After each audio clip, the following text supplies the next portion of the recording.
Warhammer 40k Space Marine 2 has been storming the scene at the moment. It's sold over 2 million copies. It has hundreds of thousands of concurrent players. In fact, it's one of the most played games on Steam, or at least it was on its release. And I think it's safe to say this has been a sequel that has been worthy of the amount of praise it's got. But despite that, there's been, well, a lot of different reviews, some good, some bad, a bit of controversy, and of course, talk about the future. So without further ado, let's have a little look at that. Gamers are just knee-deep in this heretic slaying action though. We've got plenty to cover because, well, this is kind of where the news starts coming in and what we can expect from the future. So let's start with the big question. How did it go? For the most part, it was pretty solid. We got the initial reviews from YouTubers in the embargo. A couple of people broke it. I did see that. The game's the game. I get it, whatever. But if you're curious about the general consensus, Space Marine 2 has been very, very well received. IGN, GameSpot both gave it 8 out of 10. Okay, that's probably one of the best reviews IGN's ever got. I'm surprised it wasn't 7 out of 10. Games Radar went for 4 out of 5. Metacritic went with 83 out of 100. So it's safe to say it was a pretty strong start at this point in time. In fact, we saw some posts from Focus Entertainment that were kind of showing off how well this had been received. It's very positive on Steam as well, with hundreds of thousands of reviews. It's actually incredible. At one point, there was 134,000 concurrent players on Steam alone. This game came out on consoles, multiple platforms, even Epic Games as well.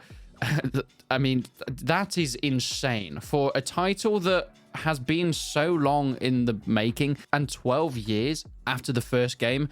I mean, I'm not surprised because it's fantastic, but still, I mean, right now, we're, what, 11:30 a.m. in the morning, 70,000 concurrent players. The 10th most played game on Steam, just sitting just below GTA 5, with an all-time peak of almost 200,000 players on one platform. This has to be one of the biggest successes for Focus Entertainment, and, well, I think it's almost confirmed that this means the franchise is coming back. This is not going to be a one-off sequel, because the amount of money they've made makes me feel a little bit ill. If you guys could lend me a tenner, that would be absolutely fantastic. But of course, what's a game launch without a few bumps in the road? Space Marine 2 has had its fair share of technical issues, especially on consoles. I mean, for me as well, there's been some connectivity issues when going into the multiplayer, a few glitches of people not being able to join and errors joining on the co-op, but especially on consoles, connectivity issues have been the most common gripe, with many players having trouble joining these multiplayer games. Yet, some of these patches have already come in and the developers are already, well, saying that every issue is being looked at and nothing's going to be left to the side. And once again, there are the regular things like crashes. If your game's crashing, the devs have recommended doing things like deactivating overlay software like Nvidia's game GeForce thing or the Reaver tuner as well. There's also a specific fix upon your game's freezing in the first cinematic. So that's basically just down to GPU drivers. That kind of stuff is kind of expected upon launch. It's a shame, but I've never seen a game that's been, well, bug-free or crash-free.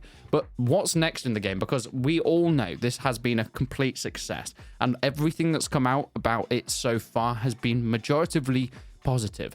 So what about the future? The devs have been busy answering a lot of questions and teasing new features. Focus Entertainment have actually opened up about the idea of a submission forum for players to suggest future content.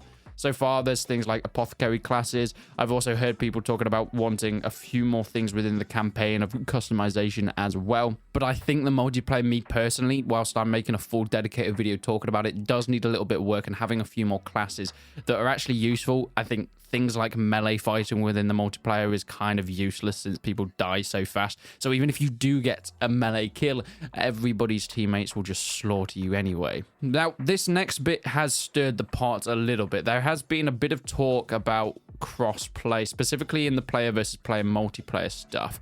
PvP is split between PC and console players on PlayStation and Xbox, whilst the PvE remains fully cross-play enabled. But not everybody's happy with this split. A petition has actually popped up in the community asking for crossplay to toggle this option for PvP. It's an interesting thing. I guess it's mostly because PC players want to be able to play against consoles because it's quite hard. But hey, the devs are listening. It's become a hot topic on Reddit, but there's no official word whether they're actually going to add in this crossplay in the PvP as well. In some other exciting news, though, we've got a new class reveal. We've got your heavy-duty warriors of Cortis, who's a bulwark as well. He's about absorbing tank damage and storm shield that can soak up hits.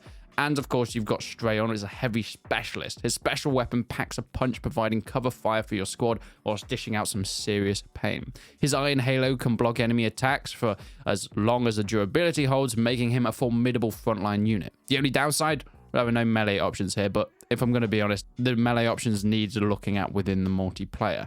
I made a full video talking about the photo mode, but I thought I'd touch on it very quickly. When you're playing single player, this doesn't work in co-op or multiplayer. You're able to pause the game and get some great angles, changing the camera tilt on all the axes. Of course, bloom, you're able to change the bokeh, so how blurry the background is, depth of field, and of course, put filters on it. And you're able to make some really, really cool, well, images. But go and check out my full video on that if you haven't already. That will be linked in the description. But what about reviews? Now, there has been a little bit of stir about the review embargo. Focus Entertainment did confirm that all reviews and streams and, well, everything else would drop 24 hours before early access, which I think is something that a lot of people aren't a fan of because, well, a lot of people don't like it because it's such a short embargo, meaning that not enough reviews are allowed to get out before the game releases, meaning that are they trying to hide something? Well, if I'm going to be honest, I didn't see it like that. 24 hours is plenty of time for you to see the majority of reviews and things like that.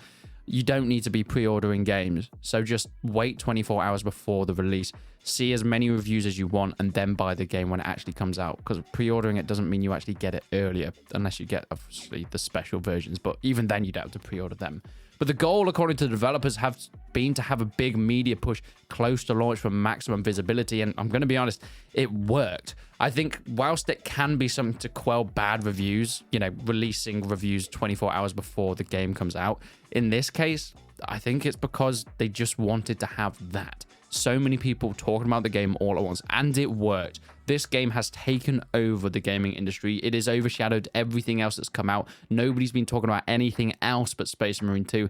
And because it's such a great game, I think it's paid off for them. You're right. If there were issues with the title, if it was because they were hiding something, that would come out eventually, and this would be seen as a negative thing. But I think because they were so confident about their title, I mean, it doesn't really make all that much difference. But there you have it. There's your complete update on everything from post-launch in Space Marine 2, from the players' reviews and upcoming content to technical fixes as well. Now, in terms of what's coming next, we know that there is a few DLCs and a few extra bits and pieces. If you got the early versions, you got a few extra skins as well with the premium versions. And there's the potential of some new expansions coming in the future. I'm hoping that they manage to expand on the Chaos timelines, though, because that's been absolutely fantastic. Or maybe even bring in a new faction to play with. And when I say play with, I mean slaughter on the battlefield. But thank you so much for watching. Please stick around the channel if you want to see more stuff with Space Marine 2. There'll be plenty of it coming within the next few weeks. So until then, I will see you in the next one.